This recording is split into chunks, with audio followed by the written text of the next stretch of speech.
You will not want to miss it on Saturday night as we will be live here on Seahawks Today for our Seahawks versus Cowboys watch party. We are really going to stick it to those nasty Cowboy fans as we're going to give you analysis and instant reaction as the game is going on. Have a fun time doing it with a few drinks in hand.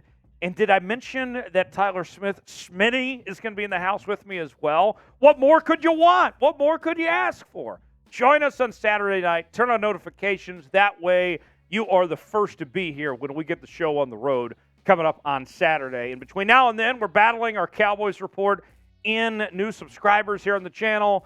I want nothing more than to stick it to Tom Downey and show why Seahawk fans are so much better than Cowboy fans. Subscribe to the channel. We don't want to just beat them on the football field, but off the football field as well. Let's see who can pick up more subs this week. 12s, I believe in you. Let's get the job done.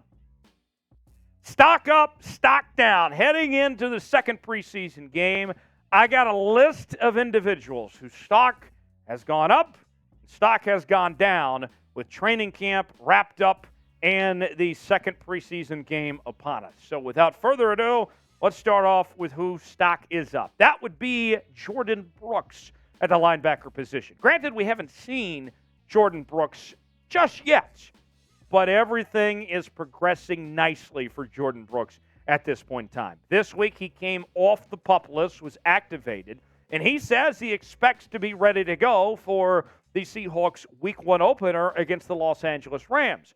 Remember, at the end of last year when he tore his ACL, and then as we went through the offseason, we were wondering, is he going to miss the start of the season? How long is this recovery going to go?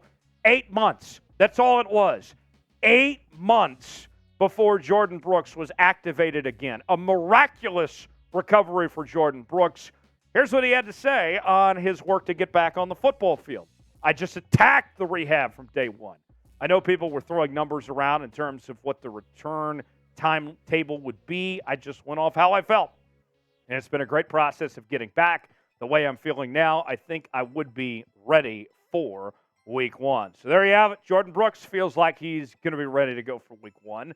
What do you think? Is Jordyn Brooks back, and is he starting for the Seahawks Week 1? Weigh in the comments section or pin comment today. Y for yes, in for no. Jordyn Brooks starts for the Seahawks Week 1. What do you think? Weigh in. Tell us what you think in the comments section. Number 2 on Stock Up, we point to Jaxon Smith-Njigba at the wide receiver position. JSN has had one of, if not the best off seasons of anybody on this Seahawks team.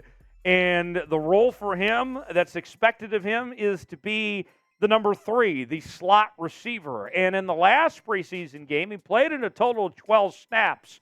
And although it was a limited sample size, he was maybe the best player off the field. And he jumped off the page. So much so that Brian Baldy's breakdowns, had a breakdown at JSN. If you haven't seen it, I encourage you to go look at it. Here's some of what Baldy had to say about JSN.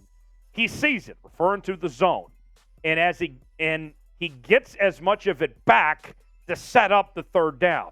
All right, Jaxon Smith-Njigba, he's got his role in the slot, and he's executing it well. The numbers for JSN against the Vikings included 3 catches for 25 yards, 8.3 yards a reception. He was very solid there in his Seahawks debut. And this might be an overreaction of sorts, but I'm going to go ahead and just put this out there anyway. And maybe I'm setting expectations too high, but let's just do it, folks. I could sit here and honestly make a case that Jaxon Smith-Njigba, in his first year in Seattle, in a crowded receiver room with DK Metcalf and Tyler Lockett, just might go over 1,000 yards receiving. Granted, that would take away some from DK Metcalf and Tyler Lockett, but JSN is showing that he has what it takes to get open, to stack up those yardage, and make an impact on this Seahawks offense. And one of the biggest weaknesses of Geno Smith last year was the short passing game. JSN's going to help in that regard. Another name. I keep getting people just begging for me to talk about this guy in the comments section.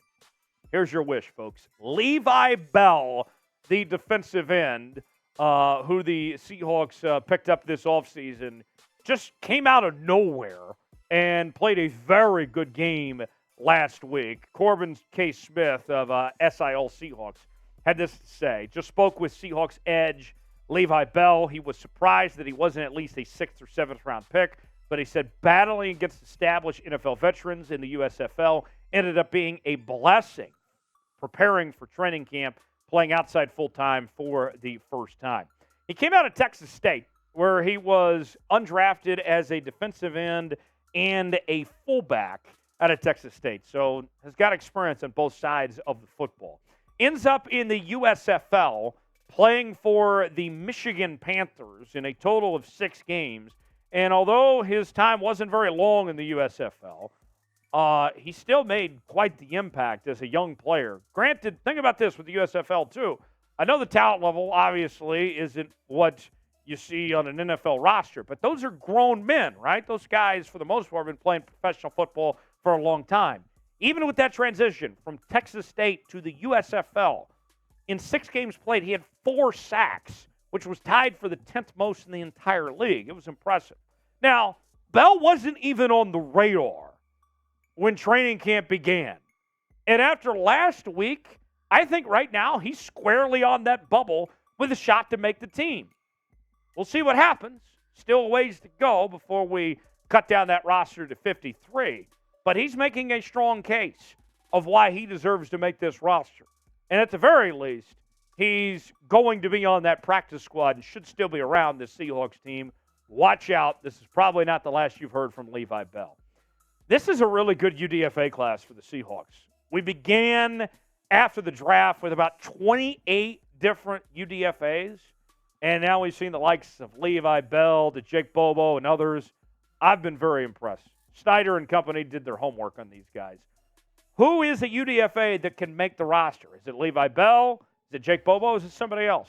Tell us in the comment section who comes to mind of a UDFA that can make the Seahawks roster. Last on our stock-up list is Jonathan Sutherland at the defensive back spot. Now, granted, there's a lot of guys we could have talked about for being stock up, but I wanted to spotlight these 4 in particular, and Sutherland because of the journey. Listen to this as far as Jonathan Sutherland goes. He's one of these guys that's just not supposed to be here, right? Undrafted out of Penn State.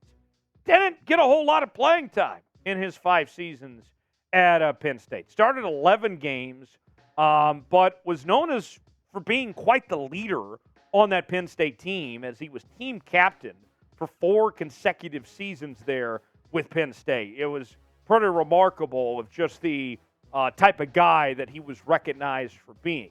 And now he comes to the Seattle Seahawks, and if you watch him on film and what he's been able to do with this Seahawks team, whether it's been in training camp or in that first preseason game, he's been everywhere on the football field. You can't miss Sutherland. They've lined him up at that nickel spot. They've played him at safety as well, and he's made enough of an impact that he's been getting reps with the ones even at this point. So watch out for Jonathan Sutherland. This is a sneaky good find for the Seahawks. Another good UDFA, a good leader, a good locker room guy. Sutherland might end up making this roster for the Seahawks when it's all said and done. Stock down. Let's go over these real quick. We'll start with Mike Morris at the defensive end spot. Not too great for Mike Morris, as he had a little bit of a setback of some sorts. Missing practice on Tuesday with a sore shoulder. And it's getting competitive for playing time at this point. With Mike Morris, there's a lot of guys competing in that spot and making things interesting. Not what Mike Morris wanted to hear. And this is nothing against him, just unfortunate timing on his part. Stock goes down a little bit on that front. Dee Eskridge, we continue to talk about Dee Eskridge and the stock going down for Dee Eskridge. Obviously, you had the situation going back to February, the arrest and what ultimately resulted in a 6-game personal conduct policy suspension. But even with the suspension, he was eligible to play in the preseason.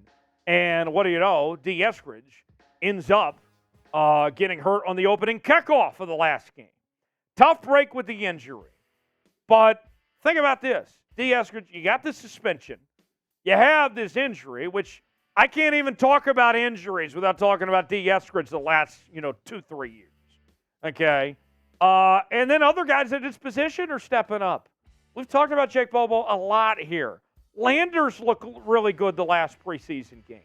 All of this to say, it's not going well for Dee Eskridge at this point. It is, if you're Dee Eskridge, you should be panicking right now.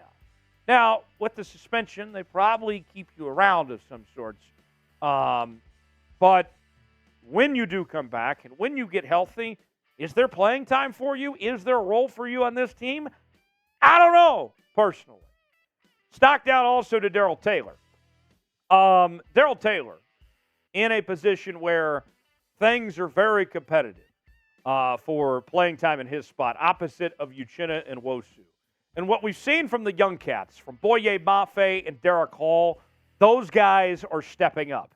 And they play the position totally different from each other, and they're both bringing something unique to this defense. One's a power rusher, one's a speed rusher, and they are moving up quickly in the depth chart. We've heard Pete Carroll say that Boye Mafe has been the most improved player of anybody this offseason. Well, Taylor, meanwhile, hasn't done anything to prove that he should start for the Seahawks team. He hasn't done anything this offseason to say, you know what, I'm better, more deserving than Mafe or Hall at this point. He's been outplayed by those two, to put it simply. Taylor's coming off a season where he had 9+ sacks. That was great, sure, but he struggled in literally everything else. Mafe and Hall, at this point in time, granted there's still time to change course and correct things, but at the moment, Mafe and Hall both look like more complete pass rushers and better suited to deserve playing time than Taylor does it right now. Before we go, what is your expectation for the Seahawks game against the Cowboys on Saturday night? We all want to win, but what are you looking for? What's your expectations for Saturday? Weigh in. Tell us what you think in the comments section. Give me your thoughts, how you think this is going to go. What do you want to see from your Seattle Seahawks? Tell me in the comments section. Hit me up on social media. I'll have more updates as the Seahawks game is going on Saturday.